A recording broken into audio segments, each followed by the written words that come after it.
မင်္ဂလာပါခင်ဗျာဒီနေ့ကျွန်တော် Star City ကွင်းမှာ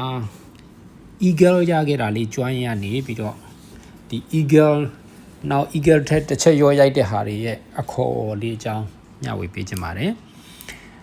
ကျွန်တော်တို့ Star City ကွင်းမှာဒီကျင်းလေးကပါဖူးကျင်းလေးက290ခိုက်ပဲရှိပါတယ်ဘန်ကာတွေအများများတယ်သူအခက်ခဲကိုအဓိကထားတာ distance တူတော့လေ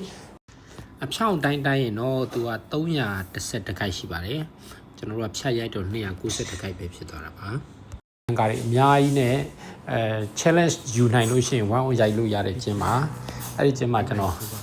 က challenge ယူတဲ့အခါကျတော့1 on ရသွားတယ်1 on ရသွားတော့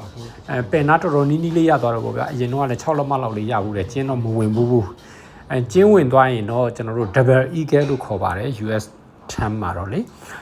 UK မှာတော့ albatross လို့ခေါ်တယ်ပင်လေကအကြီးဆုံးတောင်ပန်အကြီးဆုံးငှက်တစ်မျိုးဇင်ရောငှက်လို့ထင်တယ် albatross လို့ခေါ်ကြတယ် eagle ထက်တစ်ချက်ရော့တာပေါ့လေ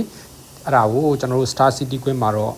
ကိုသိန်းနိုင်ဆို pro ကိုသိန်းနိုင်ဆိုကမနှစ်ကထင်တယ်ရခဲ့ဘူးတယ် congratulation ပါကိုသိန်းကျွန်တော်ကတော့ eagle တော့ခဏအရာလေးရတတ်တယ်ဒီကျင်းမှာဝင်မလို့ဖြ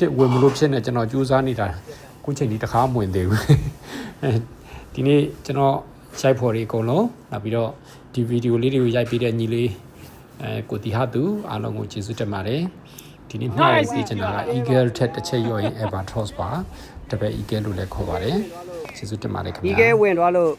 စုငွေ 10 သိန်းပြရပါတယ်ခင်ဗျာ 10သိန်းအုပ်ထဲကနေတော့